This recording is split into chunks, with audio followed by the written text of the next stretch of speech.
Distinguish हो जाता है कि मेरे मेरे पुत्र और पांडवों के पुत्र अलग अलग हो गए हैं यहाँ पे। हम्म। मतलब वो खुद मन से नहीं चाहता है कि वो मेरे ही पुत्र है। हम्म। तो यहाँ पे ये भाव प्रकट होता है कि वो कौरव जो है वो उसके खुद के पुत्र है, लेकिन पांडव को जो वो अपना नहीं समझता, वो दूसरों का समझता है। तो ये भाव है उसमें। तो वो यस। हमें समझ के लेना है दीदी। यस। हाँ। यस। तो चलिए इसकी व्याख्या, उसका विश्लेषण करते हैं। सबसे पहले अपना श्लोक शुरू होता है धर्म क्षेत्र कुरुक्षेत्र से। हाँ, तो धर्म क्षेत्री कुरुक्षेत्र माने क्या? कुरुक्षेत्र एक ऐसा जगह है जहां देवताओं ने यज्ञ किया हुआ है। अब राजा इसको भी कुरु। एक दो बातें हैं दीदी। हाँ। धर्म क्षेत्र, कुरुक्षेत्र को धर्म क्षेत्र क्यों कहा है, हाँ। ये भी समझा के लेने की जरूरत है हम्म। कि हाँ। हाँ, अभी वो आगे आएगा तो वो आपको विश्लेषण में समझ में आएगा कि धर्म कुरुक्षेत्र है, मतलब यहाँ पे युद्ध होने जा रहा है, लेकिन उसको धर्म क्षेत्र क्यों कहा है, ये बात समझ के लेना है अभी हमें। यस। है ना? उस स्थान को धर्म क्षेत्र क्यों कहते हैं? है ना? तो धर्म क्षेत्र इसलिए कहा गया है क्योंकि देवताओं ने यह वहां पर यज्ञ किए हुए हैं बहुत सारे, और राजा कुरु ने भी वहां पे तपस्या की हुई है। और ये क्षेत्र में यज्ञ आदि बहुत सारे धर्म के कार्य हुए हैं, और इतना धर्म कार्य हुआ है, तो इसलिए इस भूमि को धर्म भूमि कहा गया है। यस। और धर्म क्षेत्र और कुरुक्षेत्र दोनों पद में क्षेत्र है ना? तो दोनों में क्षेत्र धृतराष्ट्र बोले हैं, इसका अव्यय ये है कि ये कुरुवंशों की भूमि है। हाँ, कुरुक्षेत्र कुरुवंश की भूमि है। ये लड़ाई की भूमि नहीं है, यहाँ पर धर्म हुआ है। यहाँ यज्ञ वगैरह हुए हैं, तपस्या हुई है। मानिए ये तीर्थ भूमि है ना? कुरुक्षेत्र जहां पे लड़ाई होने जा रही है, वहां पर धर्म धर्म के कार्य हुए हैं। अच्छी जगह है जहां पर बैठने मात्र से अपने आप में एक शांति उठती है ना? जिसमें प्राणी जीते जी पवित्र करके कर्म करके अपना कल्याण कर सकता है, ऐसी भूमि है। जैसे हम मंदिर में जाते हैं ना, हम जाते हैं, द्वार में पहुंचते हैं, मन शांत हो जाता है ना?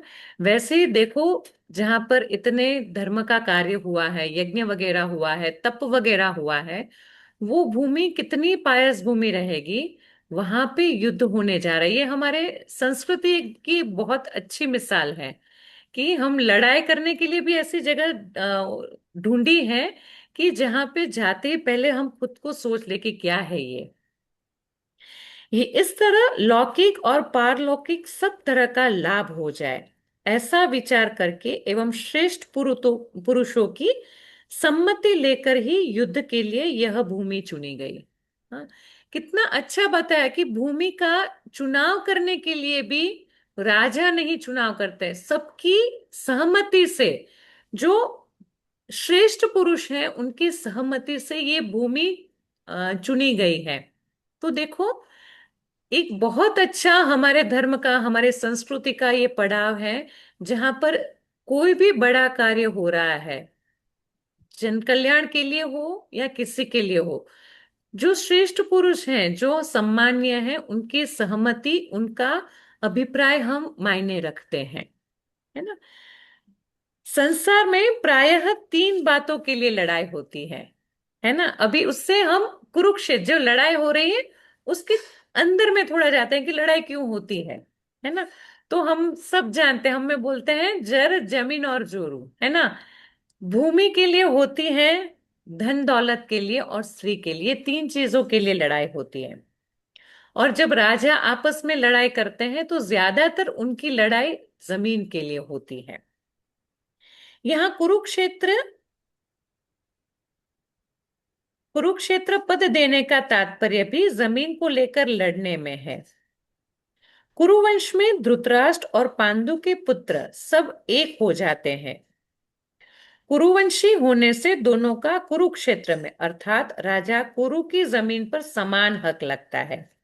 जैसे दीदी ने पहले बताया ना, पांडव और कौरव सब एक ही कुल से हैं, पर पिता अलग होने से दोनों अलग अलग हो गए, है ना। चचेरे भाई दोनों हो गए। देखो, जहां तक हमारे दादा ग्रैंड पेरेंट्स जिंदा है ना, तब तक एक ही साथ चलता है। वो नहीं नहीं, रहते ऐसा नहीं उनकी। है। ऐसा ये नहीं है दीदी। इसका ये है हम्म। कि धृतराष्ट्र जो है, हम दादाजी से होते हैं, एक ही छत के अंदर चलते हैं। हाँ। उन्होंने भी बचपन पूरा एक साथ गुजारा है। हम्म। लेकिन फिर भी एक दूसरे के मन में जो होता था, पांडव अपना मतलब चाचा, अपने चाचा है ऐसा समझते थे। धृतराष्ट्र को बड़े पापा ही पिता बोलते थे। पिता के समान लेकिन समझते थे। हाँ, पिता के समान होते थे। लेकिन धृतराष्ट्र ने कभी पांडवों को अपना नहीं सोचा है, अपने सगे जो है ऐसा कभी सोचा नहीं है। वो पांडव का ही पुत्र है, ऐसा वो ये करते थे कि मतलब इसमें जो अपनापन होता था वो कभी नहीं देखा। क्योंकि धृतराष्ट्र को भी पता था कि ये राज्य जो होता था ना, वो पांडवों का था। क्योंकि पंडु राजा का राज्य था पूरा। लेकिन उसको पंडु के पुत्रों को ये देना नहीं था। मतलब धृतराष्ट्र भी सोचता था कि ये जो राज्य है, ये मेरे दुर्योधन को मिलना चाहिए। इसलिए उन्होंने बचपन से ही पांडवों के प्रति द्वेष, और अंदर ही अंदर, मतलब दिखा नहीं सकते थे, लेकिन अंदर कुछ ना कुछ होता था उसको कि वो पसंद नहीं करता था। ऐसा है। तो उसके माइंड में जो होता था वही है कि अभी भी युद्ध हो रहा है, लेकिन उसको वो पूछता है कि मेरे और पांडवों के पुत्रों के बीच में क्या हो रहा है। वहां पे युद्ध भूमि में अपने ही सगे है सब कुछ, वहां पे क्या चल रहा है, ऐसे वो पूछ सकता था। लेकिन उसने क्या किया है, यहाँ पे डिफरेंस दिखा दिया है कि मेरे पुत्रों के और पांडवों के पुत्रों के बीच में क्या हो रहा है। तो ये डिफरेंस है यहाँ पे। यस, यस दीदी।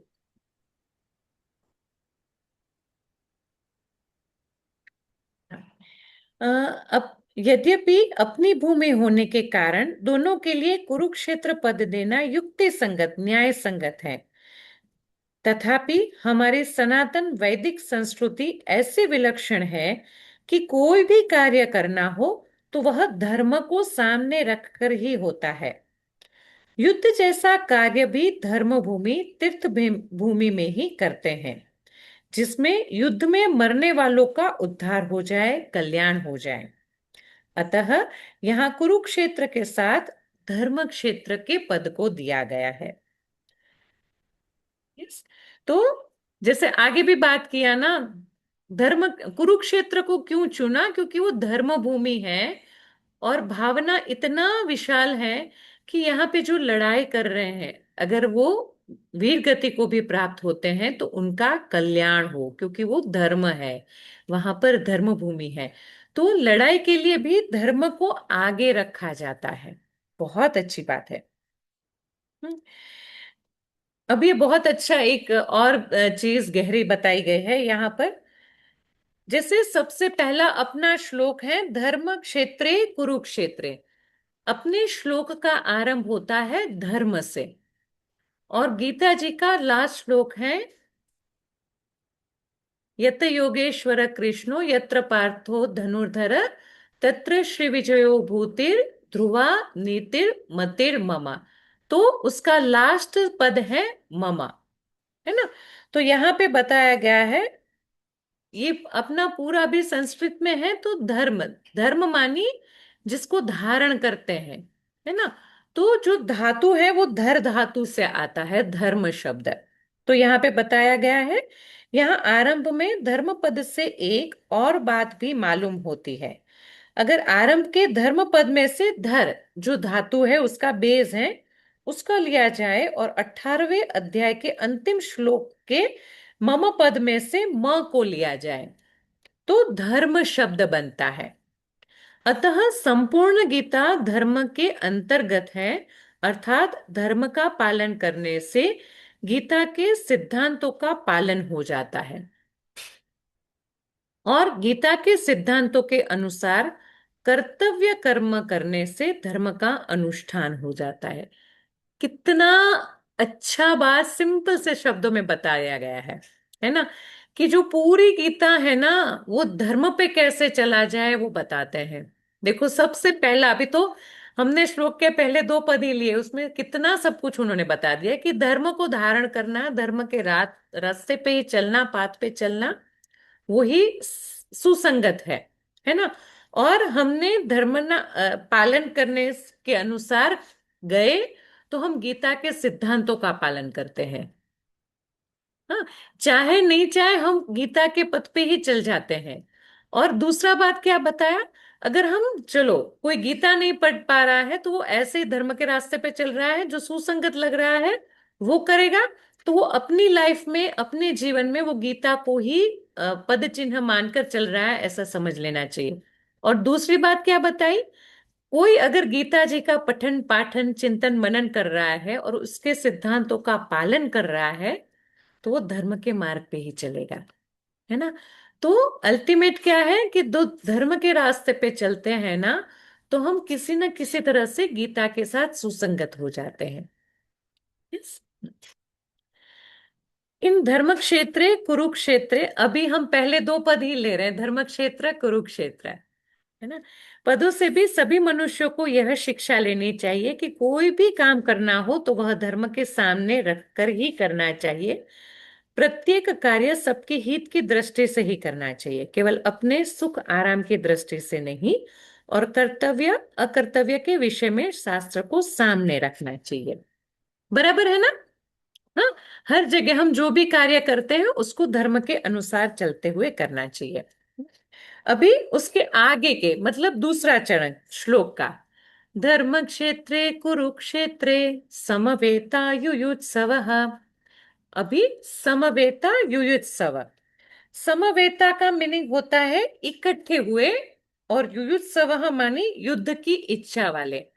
हाँ, युद्ध कब होता है, जब युद्ध की इच्छा वाले लोग आमने सामने होते हैं तभी युद्ध होता है। पर यहां भी क्या है, ये जो पद में बताया गया है, कौरवों की अगर हम बात करें तो कौरव लोग तो युद्ध की इच्छा वाले ही थे। यस। पर अगर हम पांडवों की बात करें तो पांडव धर्म के रास्ते पर चलने वाले हैं। वो युद्ध की इच्छा, उनको राज्य की इच्छा नहीं है। वो राज्य छोड़कर युद्ध, मतलब राज्य को लेने के लिए युद्ध करना नहीं चाहते हैं। पर जैसे सबसे पहले व्याख्या में हमने सुना ना कि पांडव युद्ध करने के लिए क्यों तैयार हुए, उनकी माता का आदेश था। मानी वो धर्म के अनुसार चलने के लिए, माता की आज्ञा का उल्लंघन नहीं कर सकते, वो धर्म नहीं है, इसलिए वो युद्ध करने के लिए तैयार होते हैं। और ये जो दो पद है समवेता युयुत्सव, इसके बारे में अभी आगे पढ़ते हैं। राजाओं के द्वारा बार बार संधि का प्रस्ताव रखने पर भी दुर्योधन ने संधि करना स्वीकार नहीं किया, ये तो हम सब जानते हैं। हाँ, पांडवों की ओर से बार बार संधि प्रस्ताव आया कि ठीक है, आप ये नहीं, आप हमारे हिस्से का आधा राज्य नहीं देते हैं तो चलिए 5 गांव दे दीजिए, चलिए 1 गांव दीजिए। पर हर एक प्रस्ताव पर जब कौरवों ने, दुर्योधन ने ना बोल दिया, तब युद्ध की बात आई, है ना। इतना ही नहीं, भगवान श्री कृष्ण के कहने पर भी मेरे पुत्र दुर्योधन ने यह स्पष्ट कह दिया कि बिना युद्ध के मैं तीखी सुई की नोक जितनी जमीन भी पांडवों को नहीं दूंगा। अगर पांडवों को कुछ देना है तो उनको लड़ाई करनी ही पड़ेगी, है ना। तब मजबूर होकर पांडवों ने भी युद्ध करना स्वीकार किया। इस प्रकार मेरे पुत्र और पांडु पुत्र दोनों ही सेना के सहित युद्ध की इच्छा से एकत्रित हुए हैं। अभी ये बताते हैं कि दोनों जो युद्ध कर रहे हैं, कौरव और पांडव दोनों युद्ध कर रहे हैं, वो युद्ध में उनकी मन के भाव में क्या अंतर है। दोनों सेनाओं में युद्ध की इच्छा रहने पर भी दुर्योधन में युद्ध की इच्छा विशेष रूप से थी। इसका मुख्य उद्देश्य राज्य प्राप्ति का ही था। वह राज्य प्राप्ति धर्म से हो चाहे अधर्म से, न्याय से हो चाहे अन्याय से, विहित रीति से हो चाहे निषिद्ध रीति से, किसी भी तरह से हमें राज्य मिलना चाहिए, ऐसा उसका भाव था। इसलिए विशेष रूप से दुर्योधन का पक्ष ही युयुत्स मानी युद्ध की इच्छा वाला कहा जा सकता है। पांडवों में धर्म की मुख्यता थी। ये हमने कौरव के बारे में समझा, युद्ध युयुत्सव क्यों कहा है। अभी पांडवों के बारे में समझते हैं कि उनको युयुत्सव क्यों कहा है। पांडवों में धर्म की मुख्यता थी। उनका ऐसा भाव था कि हम चाहे जैसा जीवन निर्वाह कर ले, पर अपने धर्म में बाधा नहीं आने देंगे। हम धर्म के रास्ते पे ही चलेंगे, धर्म के विरुद्ध नहीं चलेंगे। इस बात को लेकर महाराजा युधिष्ठिर युद्ध नहीं करना चाहते थे, परंतु जिस मां की आज्ञा से युधिष्ठिर ने चारों भाइयों सहित द्रौपदी से विवाह किया था, उस मां की आज्ञा होने के कारण ही महाराज युधिष्ठिर की युद्ध में प्रवृत्ति हुई थी। अर्थात केवल मां की आज्ञा पालन रूप धर्म से ही युधिष्ठिर युद्ध की इच्छा वाले हुए हैं। तात्पर्य है कि दुर्योधन आदि तो राज्य को लेकर ही युयुत्सु थे, पर पांडव धर्म को लेकर युयुत्सु बने थे। हाँ, कौरवों की क्या इच्छा थी? हम अपना राज्य किसी को नहीं देंगे, पांडवों को नहीं ही देंगे। नहीं देने के लिए वो लोग लड़ाई करना चाहते थे। जैसे पहले शकुनी के साथ वो शुकताबाजी में किया था, चीटिंग करके हरा दिया था। बिल्कुल वैसे ही वो लोग चाहते थे कि लड़ाई हो और कुछ करके हम उनको हरा दे, मार दे, है ना। पर पांडवों का क्या था? वो धर्म को लेकर युत्सु थे, वो धर्म चाहते थे, और उनके हिसाब से धर्म था उनकी माता का आज्ञा का पालन, इसलिए वो युद्ध में थे। आगे का तीसरा चरण है मामका पांडवाश्चैव। ये जो श्लोक का मूल भाव है ना, यहाँ पे दर्शित होता है। मामका और पांडवा, मामका मानी मेरे पुत्र, मेरे, है ना। और पांडवाश्चैव वो पांडव के पुत्र, है ना। तो जो श्लोक का, जो गीता का आरंभ है, वही वहीं से होता है। लड़ाई क्यों होती है? तो मैं, मेरा, मेरे से हम ध्यान में लेते हैं ना, तब लड़ाई का वो मूल कारण है ना। पांडव धृतराष्ट्र को पिता के समान समझते थे और उनकी आज्ञा का पालन करते थे। धृतराष्ट्र के द्वारा अनुचित आज्ञा देने पर भी पांडव उचित अनुचित का विचार न करके अपनी आज्ञा का पालन करते थे, है ना। वो धृतराष्ट्र को इतना मानते थे, उतना रिस्पेक्ट करते थे कि धृतराष्ट्र जो बता रहा है, जो आज्ञा दे रहा है, वो उनके हिसाब से उचित है या अनुचित, वो भी नहीं समझते। उनका धर्म क्या था?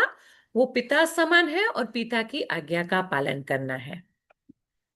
अतः यहाँ माम का पद के अंतर्गत कौरव और पांडव दोनों आ जाते हैं। फिर भी ब्रॉड विजन में देखे तो माम का मानी मेरे पुत्र, हाँ, मेरे मानी मेरे और मेरे भाई के पुत्र। हाँ, ब्रॉड विजन में देखे तो माम का शब्द में दोनों आ जाते हैं, पर धृतराष्ट्र ने क्या पद लिया है? पर मामका के बाद में पांडव लगाने का अर्थ, तात्पर्य यह है कि धृतराष्ट्र का अपने पुत्रों में तथा पांडु पुत्रों में समाव भाव नहीं है। वो दोनों को अलग अलग समझता है, द्वेष नीति है यहाँ पे। हम्म? उनमें पक्षपात था, अपने पुत्रों के प्रति मोह था उसको। वे दुर्योधन आदि को तो अपना मानते थे, पर पांडवों को अपना नहीं मानते थे। इस कारण उन्होंने अपने पुत्र के लिए मामका और पांडु पुत्रों के लिए पांडवा पद का उपयोग किया है, क्योंकि जो भाव भीतर है वही वाणी से बाहर आता है। इस द्वैत भाव के कारण ही दुर्योधन को अपने कुल के संहार का दुख भोगना पड़ा, है ना। जहां पर अपनापन नहीं है वहां लड़ाई होती है, और ये देश भाव धृतराष्ट्र में था, इसीलिए लड़ाई का आरंभ हुआ और अपने कुल का संहार देखना पड़ा, है ना। तो अपने जीवन में भी जरा ये देखना सही में जरूरी है हमको, कि जहां पर अपनापन नहीं है ना, वहीं पे हम कोई द्वेष भाव या कंप्लेन है ना, वहीं पे आती हैं जहां पर अपनापन नहीं होता है। जहां पर हमें लोग अपने लगते हैं ना, हम उनको प्रायः हम माफ ही कर देते हैं, है ना। आप सब से एग्री हो ना मेरे साथ में? इससे मनुष्य मात्र को यह शिक्षा लेनी चाहिए कि वह अपने घरों में, मोहल्लों में, गांवों में, प्रांतों में, देशों में संप्रदायों में द्वैत भाव से, अर्थात ये अपने नहीं हैं, ये दूसरे हैं, ऐसा भाव न रखे। कारण कि द्वैत भाव से आपस में प्रेम स्नेह नहीं होता, प्रत्युत कलह लड़ाई झगड़ा ही होता है। यहाँ मां पांडवा पद के साथ एव पद देने का तात्पर्य है कि पांडव तो बड़े धर्मात्मा है, अतः उन्हें युद्ध नहीं करना चाहिए। है ना, श्लोक में देखे ना, एव अ, तीसरे पद में ही है, मामका पांडव च एव। हाँ, एव मानी वो भी क्यों है लड़ाई कर रहे हैं, वो तो धर्म में मानते हैं। धृतराष्ट्र यहाँ पर अपने बच्चों को मोह रखता है, चलो मेरे बच्चों को तो समझ में नहीं आता है, उनको तो इच्छा है, उनको राज्य करना है। पर धृतराष्ट्र है, धर्मराज हम बोलते हैं, तो उसको तो समझना चाहिए ना, वो छोटा है, वो लोग धर्म के रास्ते पे चलते तो समझना चाहिए, जो छोटे भाई को राज्य चाहिए तो दे देना चाहिए। तो फिर वो क्यों लड़ाई करना चाहते हैं? परंतु वे भी युद्ध के लिए रणभूमि में आ गए, तो वहां उन्होंने क्या किया? उन्होंने क्या धर्म का मार्ग लिया है क्या? मामका और पांडवा, इनमें से पहले मामका पद का उत्तर संजय। हाँ, ये तो फिर कह सकते हैं, किम कुर्वत संजय। लास्ट चरण है किम कुर्वत संजय। तो यहाँ पे बताया है कि किम शब्द के तीन अर्थ होते हैं। सबसे पहला है विकल्प, ऑप्शन, क्या क्या ऑप्शन हो सकते हैं, क्या क्या चूज कर सकते हैं हम। दूसरा है निंदा करना। दीदी 2 मिनट, अभी ये श्लोक पूरा होने में फिर अपन एक बार डिस्कस कर लेते हैं, है ना। दूसरा है निंदा, और तीसरा है कि मानी प्रश्न के उसमें पूछा जाता है। तो सबसे पहला उसमें है किम का अर्थ है विकल्प। देखो युद्ध चालू हो गया है, तो विकल्प, युद्ध के ऑप्शन में क्या हो सकता है, ये तो प्रश्न ही नहीं है, क्योंकि ऑलरेडी युद्ध चालू हो चुका है। तो सबसे पहला अर्थ यहां पे हम नहीं ले सकते हैं। दूसरा है निंदा भाव का। हाँ, मेरे और पांडु पुत्रों ने यह क्या किया, जो युद्ध कर बैठे।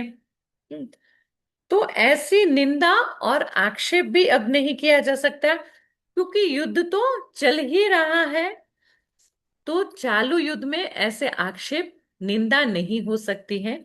तो यहां पर किम कुर्वत संजय में यहां हम सिर्फ तीसरा अर्थ ले सकते हैं, वो है कैसे, प्रश्न पूछ के। हम्म तो प्रश्न लेना ही बैठता है, तो धृतराष्ट्र संजय से भिन्न भिन्न प्रकार की छोटी छोटी सब घटनाओं को अनुक्रम से विस्तार पूर्वक ठीक ठीक जानने के लिए प्रश्न कर रहे हैं। मेरे पुत्र और पांडु के पुत्र, इस मतभेद से ही राग और द्वेष पैदा हुए। लड़ाई का आरंभ कैसे हुआ? मेरे पुत्र और पांडु के पुत्र, ये द्वेष भाव जो मन में बरसों से बैठा हुआ था, बाहर नहीं था, बरसों से था, और उस भाव की वजह से युद्ध का आरंभ होने हुआ है। धृतराष्ट्र के भीतर पैदा हुए राग द्वेष का फल यह हुआ कि 100 के 100 कौरव मारे गए, पर पांडव एक भी नहीं मारा गया।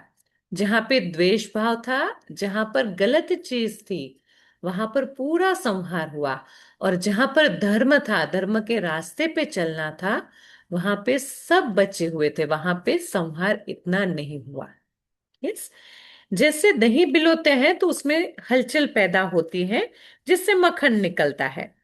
ऐसे ही मामका और पांडवा के भेद से पैदा हुई हलचल से अर्जुन के मन में कल्याण की अभिलाषा जागृत हुई। गीता का प्रारंभ कैसे हुआ? हाँ, अर्जुन युद्ध में अपने लोगों को सामने की ओर देख के वो बोले मुझे युद्ध नहीं करना है। तो जहां धर्म है, वहां पर अपनापन है, और वो लड़ाई करना नहीं चाहते हैं। तो इसलिए सबके लिए कल्याणकारी जो चीज है भगवत गीता जी, वो वहां से मिलती है सबको, जो इतने वर्षों से, सालों से, सदियों से चल रही है, पर हर एक के लिए कल्याणकारी है। और हमारे उपनिषद में ऐसा बताते हैं कि जो चीज गीता में है ना, वो हर एक पुस्तक में मिल जाएगी। पर जो गीता में नहीं है ना, वो आपको कहीं बाहर नहीं मिलेगा, है ना। तो ये संपूर्ण ग्रंथ है, इसका अध्ययन किया, इसका चिंतन मनन किया, उसकी एक बात को भी अपने साथ जोड़ा ना, तो हम धर्म के रास्ते पे अपने आप से चलने लगते हैं। तो जहां धर्म है पांडवों की तरफ, वो युद्ध करते हैं, तो वहां से सबके लिए, जन कल्याण के लिए गीता जी का आविर्भाव होता है। हाँ।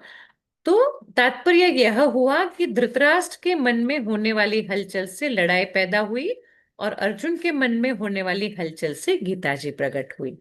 संबंध। ठीक है। यस दीदी। ओके। अच्छा, बहुत अभी बढ़िया कोई। दीदी, बहुत सुंदर बड़ा पढ़ा है, और बहुत सुंदर तरीके से बोला भी है, अच्छा लगा है। धन्यवाद दीदी। इतना ही हो सकता है, 40 मिनट्स में इतना ही हो सकता है, वन श्लोक एटलीस्ट, ज्यादा से ज्यादा वन ही श्लोक हो सकता है, क्योंकि ईच एंड एवरी उसका अर्थ समझ के लेना है। अभी आपने बोला है कि ये हुआ है, युद्ध होना का ये हुआ है, इसके पीछे की जो ये है कि बचपन से हम लोगों ने भी सुना है कि दोनों के बीच में झगड़ा होता था, भीम को मारने की बहुत बार कोशिश हुई है, द्रौपदी का वस्त्र हरण हुआ है, इंद्रप्रस्थ दिया था, वो भी छीन लिया गया, 12 वर्ष वनवास भोगते भोगते चले गए, उसके बाद 1 ईयर अज्ञातवास में चले गए थे, और बाद में जब प्रकट हो गए, मतलब ये 13 साल पूरा होने के बाद जब प्रकट हो गए, तो सब लोगों ने समझाया, श्री कृष्ण ने भी समझाया कि उनको जस्ट 5 गांव दे दीजिए बोल के। तो ये 5 गांव तो राजी खुशी से कोई भी दे सकता था, वैसे देखेंगे तो वो राजा थे, 5 गांव देने के लिए कोई भी मतलब रेडी हो सकता था वैसे, लेकिन उनका अहंकार यहाँ पे बीच में आ गया है, कि वो नहीं चाहते हैं कि मैं उनको 5 गांव क्या, एक गांव भी नहीं देना चाहता हूँ। उन्होंने बोला है कि मैं सुई के टोक में जितना जमीन होती है उतना भी मैं नहीं दे सकता, ये सब कुछ मेरा है, और ये अहंकार की वजह से ये युद्ध होना जरूरी है। अभी आगे चल के देखेंगे आप कि श्री कृष्ण भी बोलते हैं कि ये युद्ध क्यों जरूरी है, क्योंकि यहाँ पे क्या हुआ है, अधर्म हो रहा है। एटलीस्ट आपको यहाँ पे 5 गांव देना में कोई ये नहीं होनी चाहिए थी, कि दे देना चाहिए था, लेकिन उन्होंने नहीं दिया है, आपके ऊपर बहुत सारे अत्याचार किए हैं, तो ये अधर्म ज्यादा से ज्यादा बढ़ रहा है, इसलिए ये युद्ध होना जरूरी है। आगे आगे चल के गीता जी जैसे जैसे पढ़ेंगे, वैसे वैसे ये सब कुछ खुल जाता है। तो ये बहुत अच्छे से आज बताया है दीदी ने, बहुत अच्छा लगा, मुझे तो अच्छा लगा। आपकी भी થેન્ક प्रतिक्रिया યુ आप भी દીદી, दे ખૂબ दीजिए। ખૂબ તમારો આભાર કે આવો ક્લાસ ખોલ્યો અને અમને બધાને આનંદ કરાવ્યો। हाँ, थैंक यू दीदी। तो आज यहीं पे समाप्त करें क्या? सही है, आज यहीं पे समाप्त कीजिए, हम्म। और नेक्स्ट वीक में मंडे के दिन दूसरा श्लोक ले लीजिए। ठीक है।